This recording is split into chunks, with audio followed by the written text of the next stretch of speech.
에스더서 6장 1절 말씀 같이 봅니다. 에스더 6장 1절.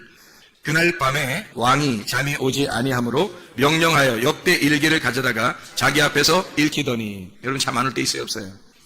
그럴 때 뭐 해야 되겠어요? 성경 읽어야 되겠습니다. 잠 안 올 때는 우리가 성경 읽어야 되겠습니다. 갑자기 잠 안 오는데 이게 갑자기 안 오는 사람도 있었는데 에스더서의 6장의 1절에 그 왕이 아마 잠이 갑자기 안 왔다. 나도 그런 거 아닌가? 또 이렇게 낮잠을 많이 자면 밤에 잠이 안 오고요. 덜 피곤하면 또 잠이 안 와요. 그래서 운동도 좀 하고 그러지 않으면 또 성경이라도 읽고 그러면 잠이 틀림없이 옵니다. 진짜 기가 막히게 잠이 잘 오죠. 성경 읽으면. 에스더서 6장 1절에 왜 하필 이 시간에 잠이 안 왔을까? 왕한테.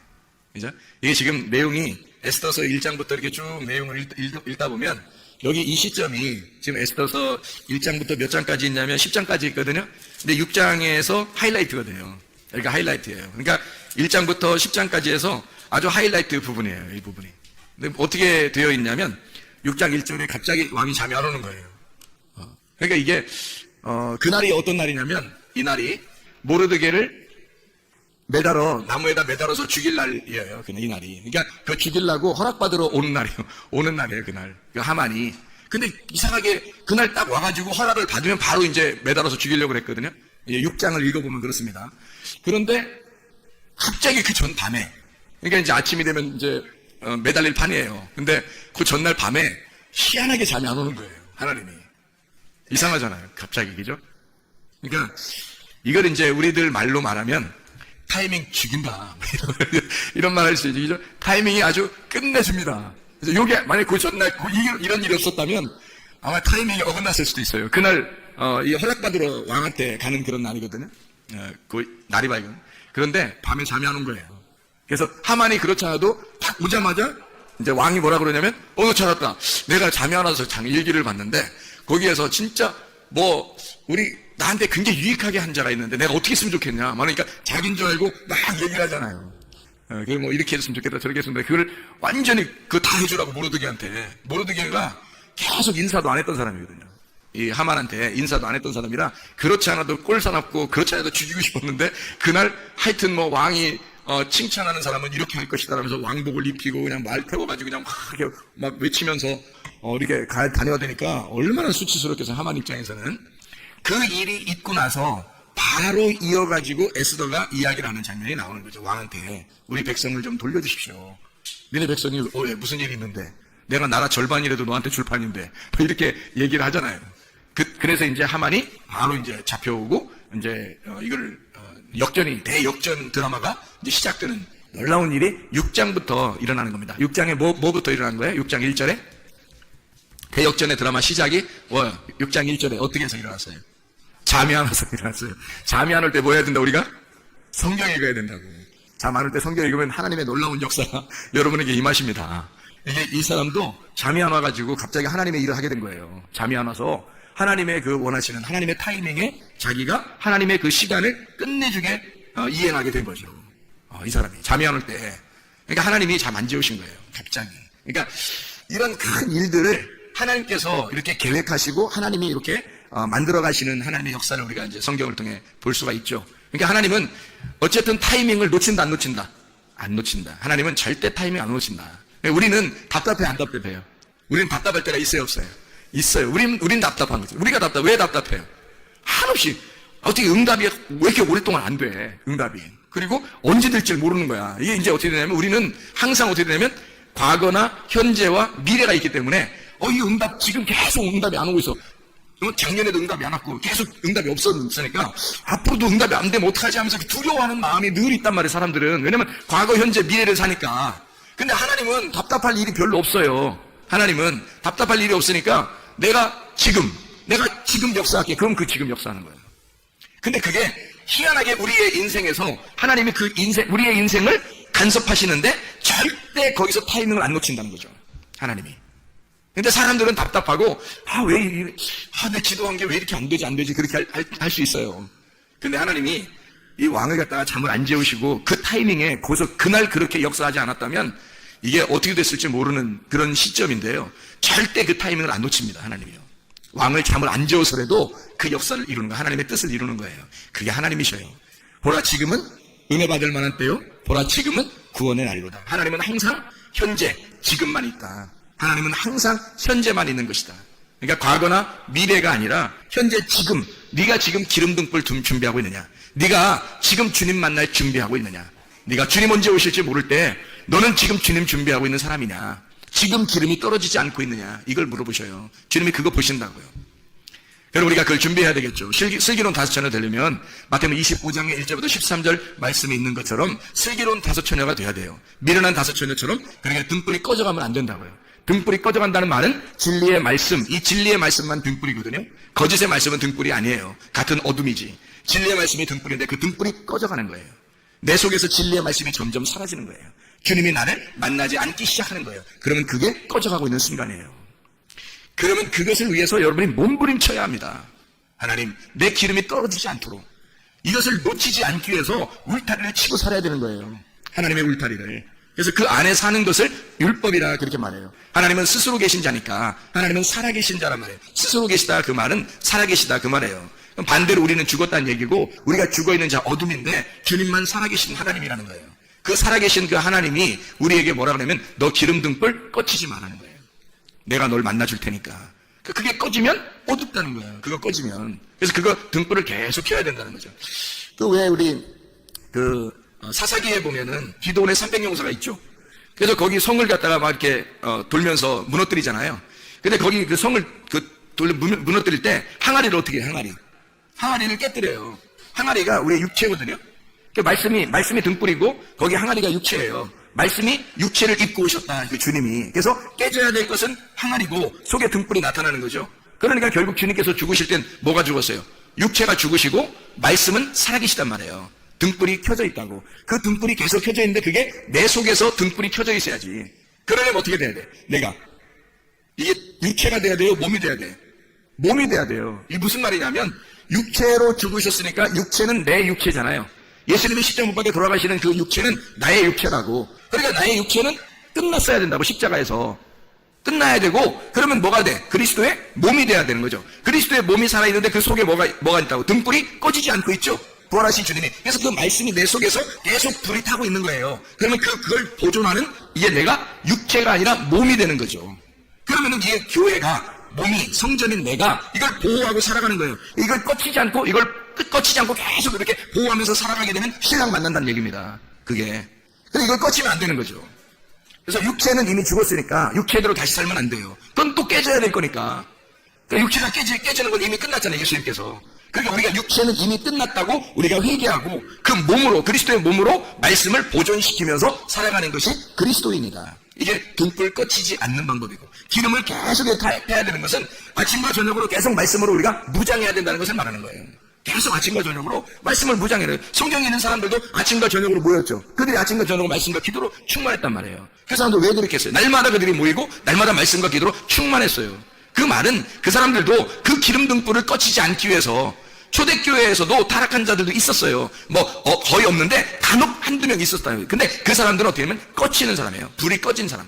기름이 꺼져가는 사람이라고. 그럼 미련한 자세가 되는 거예요. 슬기로운 다섯 처녀가 되면 우리는 기름 등불을 꺼치지 말아야 돼. 그 꺼치지 않는 걸 뭐라 하냐면 살아있다 그래요. 살아있다 그러면 스스로 있는 자가 계신다. 그게 생명이다라는 얘기예요. 생명이면 영생하는 것도 생명이잖아요. 영원한 생명. 그래서 천국에 사는 거거든 우리가. 사망 그러면 어둡고, 사망 그러면 죽는 거예요. 끊어지는 거고 하나님하고 분리가 되는 걸 말하는 거죠.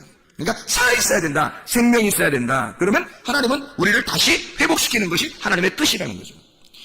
에스더서 6장에 보면 하나님의 회복시키시는 시점인 거죠. 이게 하나님이 절대 타이밍 안 놓치니까 왕을 잠을 재우지 않아서라도 하나님은 이 왕이 잠을 안 자게, 왕을 잠을 안 오게 해서라도 하나님의 타이밍을 맞추어 주신다고요. 절대 그걸 안 놓치신단 말이에요. 그러니까 하나님은 요 다음부터 어떻게 해요? 완전히 역전되는 대역전 드라마가 시작되는 거예요. 에스더서 6장 전까지만 해도 굉장히 암울하단 말이에요. 암울한데 6장 이후부터는 계속 반전을 거듭합니다. 그래서 역전극이 드라마가 이게 막 시작되는 거죠. 그게 6장부터 이루어지는 사건이거든요. 하나님의 그 계획하심, 하나님의 그 선하심이, 간섭하심이 시작되고 있다는 얘기예요. 하나님이요. 그러니까 하나님은 선하신 하나님이다. 그걸 우리가 분명히 기억해야 되죠. 저도 어려움이 있을 때, 실패가 있고 실수가 있고 내가 잘못하고 죄짓고 이렇게 어둠 가운데 있을 때 하나님이 나를 반드시 선하게 인도하실 하나님이라고 하는 것을 믿었죠. 물론 믿었죠. 하나님이 그렇게 하실 거야. 나를 어떻게든지 그렇게 하실 거야 라고 믿었죠. 그 주님께 의지한 겁니다. 그랬더니 결국에는 처음에 내가 보라 지금 은혜 받을 만한 때요 하면서 하나님의 음성을 들었다고 했어요. 그 다음부터 계속 암울한 시대를 살았단 말이에요. 어둡게 살았단 말이에요. 힘들게. 그러다가 결국 하나님이 나를 돌려놓기 시작하는데, 원래 이 하나님이 내게 응답하시는 음성을 하나님이 주시는 보라 지금 은혜 받을 만한 때요가 돌아와 보니까, 수십 년이 지나서 하나님 앞에 돌아와 보니까 보라 지금이 되더라는 거예요. 그게 아니 보라 지금이라고 수십 년 전에 얘기했는데 다시 돌아와 보니까 보라 지금인 거예요. 보라 지금은. 그러니까 이게 하나님에게서는 과거, 현재, 미래가 없구나. 항상 지금이시구나. 하나님이 나를 제자리로 돌려놓는 데까지는 수십 년이 걸렸어요. 그런데도 그것이 지나고 나니까 그게 보라 지금은 은혜 받을 만한 때고 보라 지금이 구원의 날이더라. 그런 말이죠. 그럼 왜 이렇게 빙빙빙빙 돌려서 다시 제자리로 갖다 놨을까요? 여러분, 그 가나안 땅에 있었던 이스라엘 백성들 아시죠? 야곱 때 아브라함, 이삭, 야곱이 가나안 땅에 살고 있었습니다. 야곱 때 어떻게 됐어요? 애굽으로 가게 하죠? 근데 그게 하나님의 계획이에요. 그냥 어떻게 우연이 된 거예요. 하나님의 계획이에요. 애굽으로 가서 다시 거기서부터 출발해요. 400여 년을 지나고 다시 오게 해서 원래 가나안 땅으로 들여보내릴 때까지 이것을 기간을 엄청나게 지난단 말이에요. 수백 년이 걸려서 이거를 지나서 그 과정을 지나서 결국 가나안 땅에 다시 돌려놓는 거예요. 그렇죠? 그게 하나님의 계획이란 말이에요. 그러니까 여기서 가나안 땅에서 떠나는 백성이 다시 돌아올 때까지가 바로 누굴 말하는 거예요? 바로 여러분과 저를 말하는 거라고요. 이건 이 사람들이 수백 년이 걸쳐서 우리를 보여주는 거란 말이에요. 이게. 하나님이 원래 출발하는 그 장소에 하나님이 다시 되돌려 놓기까지는 수백 년 이 사람들이 걸렸다. 저 같은 경우도 수십 년이 걸렸다. 하나님의 그 응답을 받은 그 시점부터 수십 년이 걸려 다시 제자리로 돌아오게 하더라는 거죠. 결국에는 하나님의 선하심입니다. 절대 타이밍 안 놓쳐요. 우리로서는 막 안타깝죠. 빨리 성공하고 싶고 빨리 뭐가 좀 되고 싶고 빨리 응답받고 싶고 기도했다면 촉촉 막 응답받고 싶고 그렇죠. 근데 절대 하나님의 타이밍에서는 절대 놓치지 않으니까 하나님의 타이밍에서는 늦은 게 아니에요. 우리가 늦다고 생각하는 거지. 하나님의 타이밍엔 절대 늦은 게 없다고요. 자, 예를 들어서 어떤 사람이 계속 어둠 가운데 이렇게 암울한 가운데 살다가 다시 돌아오는 시점이 돼서 딱 돌아오게 돼. 원래 원점으로 하나님의 그 부르심에 딱 돌아오게 됐어요. 그 타이밍에 딱 맞게 왔어요. 왔더니 그 다음날 죽었더라. 괜찮은 거예요. 천국 가니까. 괜찮다고. 돌아왔잖아요. 돌아온 거니까 하나님에게선 지금이라고요. 그게 우리는 한참 걸렸지만 하나님은 지금이야. 그냥 괜찮다고요. 우리는 자꾸 늦다고 생각해. 하나님께서 왜 빨리빨리 역사하지 않을까 이렇게 생각할 때가 많아요. 근데 하나님은 늘 지금이야. 하나님 절대 늦추지 않으십니다. 늦지도 않아요. 그 절대 타이밍을 놓치지 않는다. 왜 이렇게 돌리는가? 우리는 뭐 하려고 그러는 거예요? 애굽에 있는 이스라엘 백성들을 광야로 끌어내서 그 용광로 같은 광야에 집어넣었다가 다시 가나안 땅에 오게 해요. 그냥 바로 그냥 오면 안 되나요? 하나님이 그런 역사하지 못하겠어요? 충분히 할 수 있거든요. 근데 안 한다고요. 광야에까지 집어넣고 그 다음에 다시 가나안 땅에 오게 해요. 광야에 나오는 것도 그냥 나오지 않아요. 원래 그냥 나오려고 했던 게 아니라 애굽에서 갑자기 왕이 바뀐 거예요. 그 왕이 바뀌어가지고 원래 애굽에서 이 사람들은 요셉을 알던 왕이 있을 때는요. 그 사람들이 다 높은 위치에 있었어요. 다 지도자들이었다고. 애굽을 다스리는 사람들이었다고. 그 다스리는 그 사람들이 누구예요? 다 야곱 자손이에요. 야곱 자손들이 요셉이 왕권을 가지고 있기 때문에 자기 형제들을 다 한 자리에서 다쳐서 그 밑에 내려갈수록 조카에게 또 자녀에게 손자에게 계속 400년 동안 계속 높은 자리를 줬기 때문에 애굽에서 보통 높은 위치를 가진 사람들이 아니었었단 말이에요. 이 사람들이. 그러니 나오고 싶겠냐고 이 사람들이 생각을 해보세요. 나오고 싶지 않다고요. 그런데 어느 날 하나님께서 요셉을 죽였고 요셉이 죽고 난 다음에 한참을 그렇게 살았는데 어느 날 요셉을 모르는 왕이 나타난 거예요. 요셉을 모르는 왕이. 요셉이 뭐야?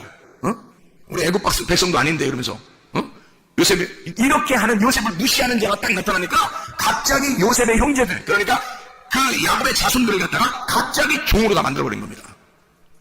그러니까 막 날 잘 살던 사람이 갑자기 종이 되니까 어떻게 됐겠어요 여러분? 잘 사는 사람들은 안 나와요. 나오라고 해도 안 나온다고. 근데 갑자기 종이 되니까 이 사람들이 막 아우성치는 겁니다. 살려달라고. 우리 하나님은 어디 계십니까? 살려주세요. 막 아우성칩니다. 그때 하나님이요 모세라고 하는 사람을 선택을 하는 거예요. 모세 선택하면 그때 바로 모세가 그냥 빨리 팍 자라나가지고 이스라엘 백성들 나가자! 해서 촥 나오고 얼마나 좀 멋있어요. 근데 모세가 여차여차해서 거기서 애굽에서 살게 돼요. 40년을. 그러니 모세가 태어날 때는 아들들을 다 죽이던 때입니다. 아들들을 다 죽이던 때에 40년을 애굽에 있게 하고. 그죠? 그럼 40년이 지난 겁니다. 고통받는 시간이 40년이 지난 거예요. 그리고 거기서 애굽 사람 하나 죽여가지고 모세가 도망 나오죠. 도망 나와서 광야에서 몇 년 살아요? 40년을 살아요. 그러니까 도합 80년을 애굽에 있는 이스라엘 백성들은 80년 정도는, 적어도 80년 정도는 종으로 살고 있었다는 거죠. 80년 정도는. 그죠? 80년, 100년 정도는, 그 전에는 뭐 요셉이 있을 때는 잘 살았지만, 그리고 그 이후에도 좀 잘 살았겠지만, 갑자기 왕이 바뀌면서 한 80년, 100년 사이는 완전히 종으로 살았단 말이에요. 그래서 이 사람들이 나가고 싶겠어, 안 나가고 싶겠어? 나가고 싶죠. 그러니까 모세를 준비시켜서, 그냥 준비시켜서 40년 동안 살아서 40살 되면 그냥 나가자 그러면 얼마나 멋있냐고요. 근데 모세를 또 데리고 나와서 광야에서 또 40년을 또 푹 삶아버리는, 80세가 돼서야 모세를 보내는 거예요. 데리고 나오라고. 데리고 나오는 그 기간이 40년 걸렸어요. 40년. 그러니까 도합 120년을 모세가 사는 거예요. 그래서 40년 동안을 데리고 나오는 거예요. 이들은 80년 이상을 종으로 살다가 살려달라고, 그래서 하나님 앞에 살려달라고 하다가 겨우겨우 광야로 나오는 사람들이 됐단 말이에요. 생각해 보시라고요. 하나님이 왜 그렇게 만드실까? 왜 애굽으로 내려가기 싫은 야곱을 애굽에 내려가 살게 하고, 그 다음에 그 자손들이 거기서 살다가 잘 살다가 갑자기 못 살게 돼요. 그러다가 광야로 끌고 나와가지고 막 고생을 시키고, 그러다가 가나안 땅으로 다 죽이고 가나안 땅으로 어린아이들만 들어갈 수 있도록 여호수아 갈렙 믿음을 끝까지 지킨 사람, 기름등불 꺼지지 않은 사람, 그 사람 2명만 데리고 들어가. 놀라운 얘기죠. 이게 왜 그랬을까요? 낮추시는 겁니다. 광야에 데려다 놓고 하나님은 낮추시는 거예요. 광야에 데려다 놓고 계속 두드려서 이 사람을 낮추시고 겸손하게 만들고 낮추시는 작업이 광야의 작업이에요. 그게 교회라고요. 여러분은 세상에서 있었던 믿음만 가지면 됐지 뭐 생각하는 사람들을 교회에 데리고 다녀. 그리고 말씀으로 계속 두드리는 거예요. 여러분을. 왜요? 이유가 낮추시려고. 여러분을 낮추시려고. 겸손하게 만들려고. 그래야 가나안 땅에 하나님의 백성이 되니까. 하나님의 백성은 교만한 자는 하나님의 백성 될 수 없어요. 높아 있는 자는 하나님의 백성 될 수 없어요. 겸손한 사람만 하나님의 백성 될 수 있어요. 겸손한 사람에게만 주님의 은혜를 베풀어 주셔요. 낮은 자들만, 낮춰진 자들만 주님께서 높여주시는 겁니다. 그렇게 구원하시는 사람, 그 방법이, 주님의 방법이 그거니까 끌어내는 거예요. 자, 여러분, 결혼을 왜 한다고 그랬어요? 결혼이 최대의 뭐라고요? 실수라고. 결혼하면 최대 실수야. 사람이 결혼하면 갑자기 눈이 좁아져요. 시야가 좁아진다고. 눈이 갑자기 좁아져가지고 자기 아들, 자기 딸, 남편, 아내, 요것만 보인다니까요, 실제로. 그 전에는 총각 때는 몰라. 뭐, 처녀 때도 모르고, 학생 때도 몰라요. 그냥 뭐, 주님 사랑하세요. 그러면, 내가 막, 목숨 걸고 주님을 사랑하겠습니다. 막, 다 그래요, 그거. 다 그렇게 외친다고요. 근데 결혼을 딱 하는 순간, 눈이 시야가 딱 좁아지면서, 뭔가 이상하게 그때 결심했던 그것이 자꾸 이상하게 흐물흐물해진단 말이에요. 자꾸 이제 청년 때, 학생 때 막 고백했던 그 고백이 자꾸 나 자신 이상해서 없어지는 거예요. 사라지는 거야. 그래 나중에 이제 뭐라 그러면, 내가 말이야, 왕년에는, 내가 옛날에는, 내가 너희들처럼 진짜 내가 열심히 했었는데, 이렇게. 이런 헛소리 픽픽 하는 거죠. 왜 그렇게 됐어요, 이 사람이? 결혼만 안 했으면 끝까지 갔을 텐데, 결혼했기 때문에 시야가 좁아진 거예요. 자기 남편, 자기 아내, 자기 자식, 자기 돈, 자기가 먹고 살 거, 요게 딱 보이기 시작하는 거예요. 그래서 그런 거죠, 그죠? 결혼이 그래서 예수를 믿는 사람들에게는 최대의 실수입니다. 그렇죠? 근데 예수를 언약의 말씀으로 만난 사람은 진짜 아름다운 게 결혼이에요. 진짜 행복한 게 결혼이거든요.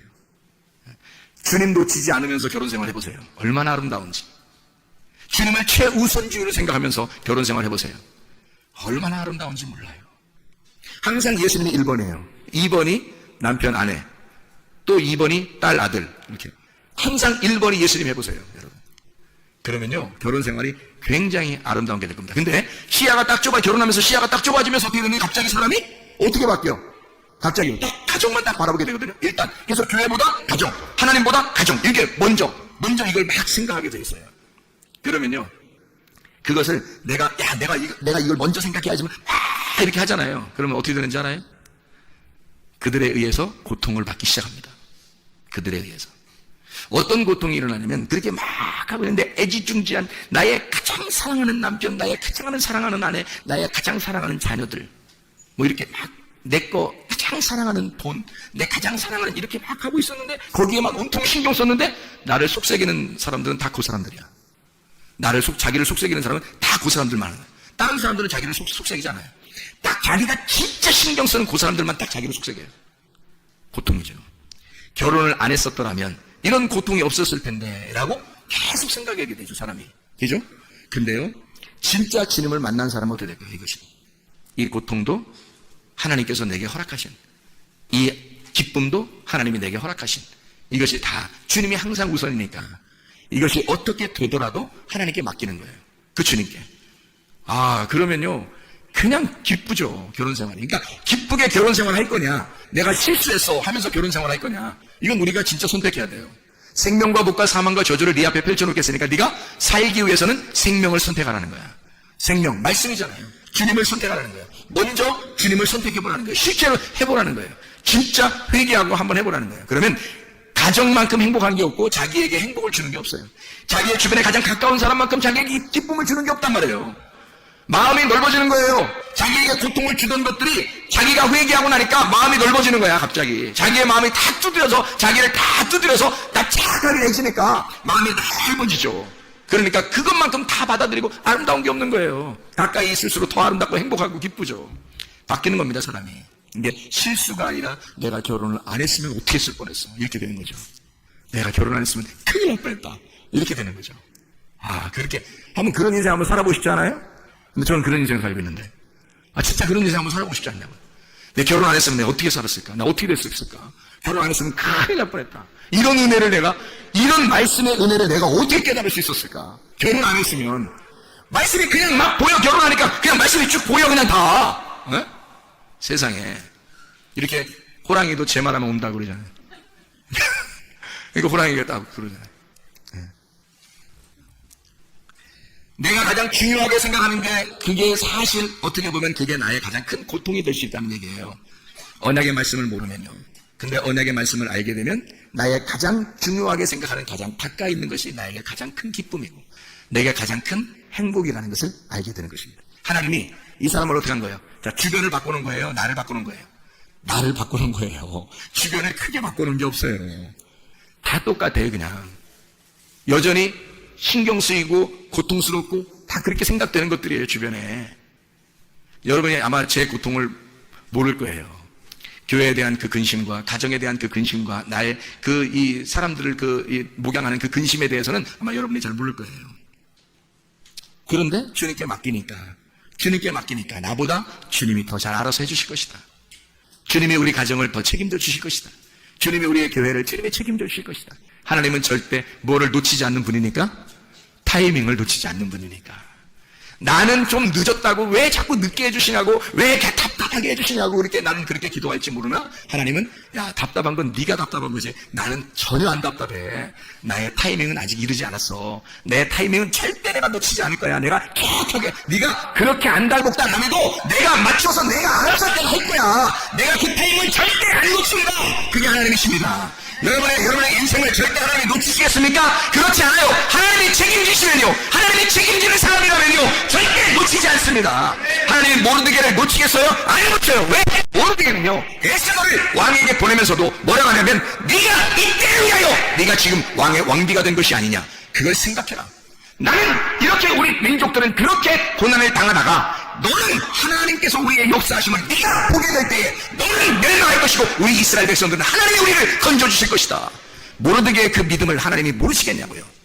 다 아신다고요. 그래서 하나님은 이 모르드게를 너무 사랑하니까 절대 모르드게의 그 하나님의 그 타이밍을 놓치지 않는다. 이게 역사예요. 그게 선하심이라고, 하나님의 선하심. 그러니까 그런 선하심을 여러분이 기억하고, 내 거라고 자꾸 주장하던 것들을, 그 주장하면 주장할수록 그것이 나를 공격해오는 그런 것들을 위해서 아주 고통받고 고생하고 살지 말고, 하나님이 우리 마음을 고쳐주시는 그 하나님께서 우리의 마음을 고쳐주시면 그냥 언제 이루어져도 이루어져. 우리한테는 절대 늦는 것 같지만 하나님은 절대 늦은 적이 없는 거예요. 하나님은 절대 늦은 적이 없는 거예요. 그게 하나님의 역사예요. 하나님의 타이밍이라고 그러는 것입니다. 하나님의 뜻대로 살다가 주님 만나시기를 바랍니다. 우리가 고통스러워하고 실패할 때 주님은 거기에 항상 함께 하십니다. 생각해 보세요. 임마누엘 되신 하나님, 임마누엘 하신 하나님은 어디에서 함께 하시나요? 임마누엘 하나님은요. 이사야 7장 14절에 이사야 7장 14절 보면 이렇게 나와 있어요.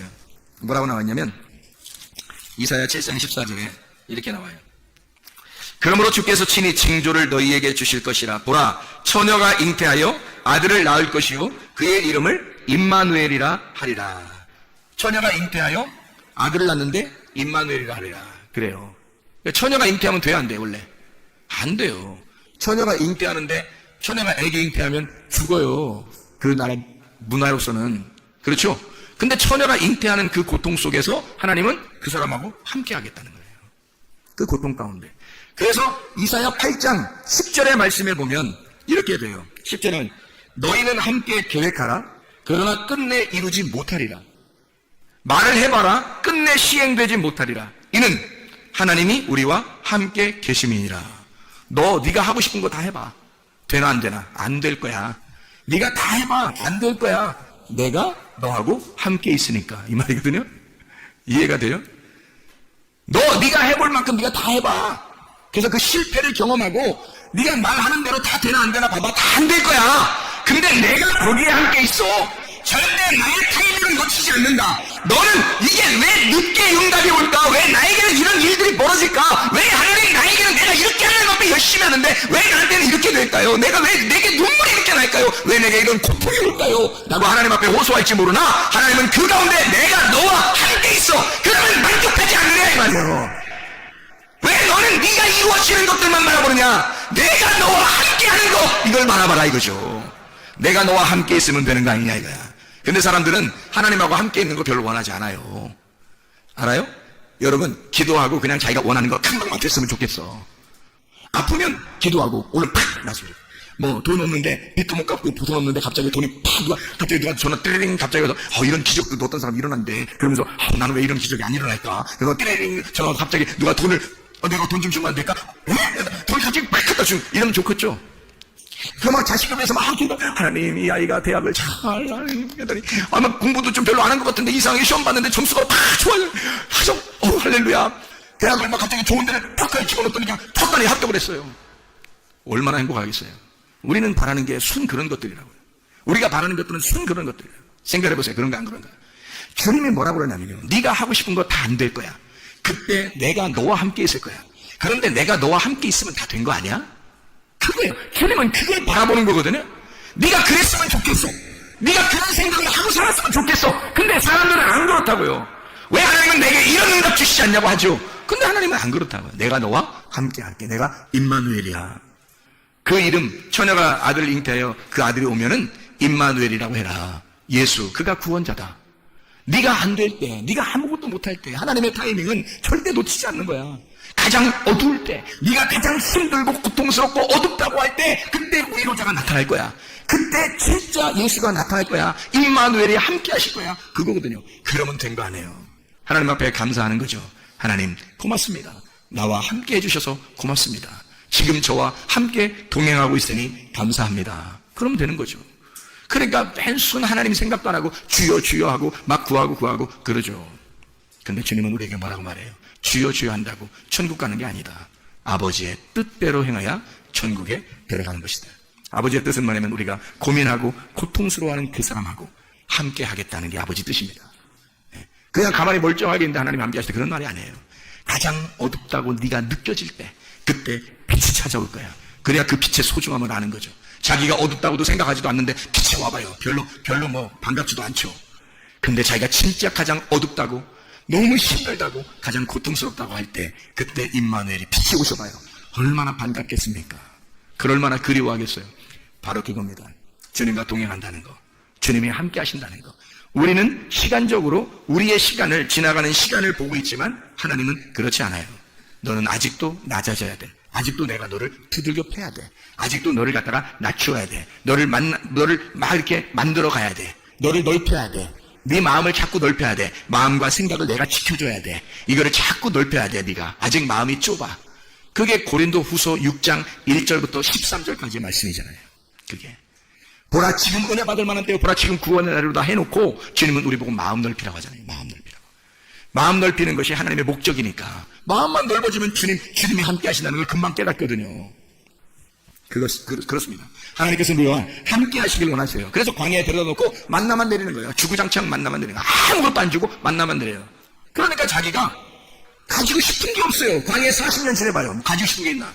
매일 만나만 내려주고 자기가 가지고 있는 게 뭐 쓸데가 있어요? 어디다? 쓸데가 없잖아. 먹다가 계속 만나만 내려주고 먹을 건 주고 그러니 쓸데가 없으니까 거기서 무슨 욕심이 필요하겠냐고요. 거기서 애굽이나 가야 욕심이 필요하죠. 그러니까 사람들이 애굽 가자는 거예요. 자기들이. 왜? 손 아까 먹겠다는 거예요. 다시 애굽에 가겠다는 거예요.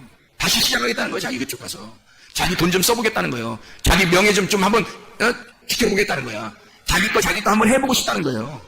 주님은 그거 홀딱 빼버리려고 한 건데, 그거 다 헐어버리려고 한 건데, 광야에 내려놔서 만나면 주구장창 내리면서 다 헐어버리려고 한 건데, 사람들은 그거를 다시 요구한단 말이에요. 교회 나온 사람들도 다 마찬가지예요. 하나님의 간섭하심을 받는 걸 좋아하지 않고, 하나님 나를 간섭하지 말고 내가 한번 내 뜻대로 한번 하고 싶습니다. 하나님의 간섭하심이 있어야 돼요. 그 간섭하심이 있을 때 임마누엘 하십니다. 하나님 내가 너와 함께 하겠다. 시편 30편 5절에 그분의 진노는 잠시뿐이요 그분의 은총 안에는 생명이 있습니다. 밤에는 울음이 쓸지라도 아침에는 기쁨이 임하리로다. 너희가 그렇게 힘들어할 때, 너희가 고통스러워할 때 주님 내가 너와 함께 하겠다. 에스더 6장 1절 말씀. 하나님께서는 절대 하나님의 타이밍을 늦추지 않습니다. 놓치지 않아요. 지금 기름 등불이 꺼져가고 있는가? 아니면 지금 기름 등불이 준비되어져 있는가? 날마다 하나님의 말씀으로 만족하며 살아가고 있는가? 우리는 하나님의 타이밍에 우리는 그 자리에 지금 있는가? 하나님께서 절대 내가 너와 함께 하고 싶은 사람인가? 그렇게 고민하고 그렇게 고통스러워하고 그렇게 하나님의 위로를 기다리는 자인가? 하나님의 기름 등불 때문에 내가 고민하는 자인가? 진짜 오늘도 그렇게 살기 위해서 몸부림치는 자인가? 그런 사람과 우리 주님은 함께 하십니다. 왜 하나님은 이렇게 우리를 고통 가운데 그냥 두냐면 하나님께서 우리를 디자인하고 싶어 하셔서 그런 거예요. 우리의 인생을 내 인생을 내가 디자인하면 엉망진창이 나옵니다. 그냥 내 인생을 하나님 앞에 맡기면 그러면 하나님께서 나의 인생을 디자인하기 시작하죠. 하나님은 우리의 가정을 하나님께서 디자인하기 시작하죠. 하나님의 방법대로 하나님의 뜻대로 우리를 계획하신 대로 하나님의 그 타이밍 안에서 하나님이 우리를 만들어 가실 것입니다.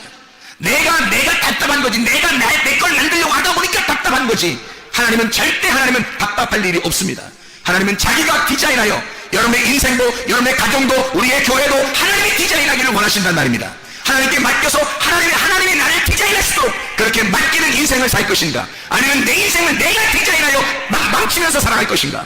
이것은 우리가 생명을 선택할 거냐 사망을 선택할 거냐? 우리는 선택하는 사람입니다. 주님 오늘도 생명을 선택하며 살게 하옵소서. 일평생에 하나님이 디자인한 내 인생을 하나님께 맡길 테니 하나님이 나의 인생을 디자인해 주십시오. 하나님 우리의 가정을 주님께 맡길 테니 우리의 가정을 주님이 디자인해 주십시오. 하나님의 타이밍에 절대 그 자리에 모르드게처럼 있는 그 자리를 지키는 그 믿음을 굳게 지켜 거룩한 자존심을 가지고 있는 사람, 그런 모르드게처럼 하나님의 마음에 쏙 드는 사람들이 다 되시기를 바랍니다. 기도하겠습니다. 우리 하나님 아버지 사랑과 은혜를 감사드립니다. 하나님은 절대 실수가 없으신 분입니다. 하나님은 절대 그 타이밍을 놓치지 않는 분이십니다. 하나님은 그 적당한 시기에 적당한 장소에서 하나님의 계획과 뜻을 이루시는 하나님의 놀라운 임마누엘 되신 하나님이심을 우리가 믿습니다. 하나님 우리의 있는 그 자리에 주님과 함께 거하기를 원합니다. 주여 우리의 인생을 디자인해 주시옵소서. 우리의 가정들을 디자인해 주시옵소서. 우리의 교회를 주님께 맡기오니 주님이 디자인한 교회가 되게 도와주시옵소서. 예수 그리스도 주님께 하신 이름 받들어 기도드려 사옵나이다.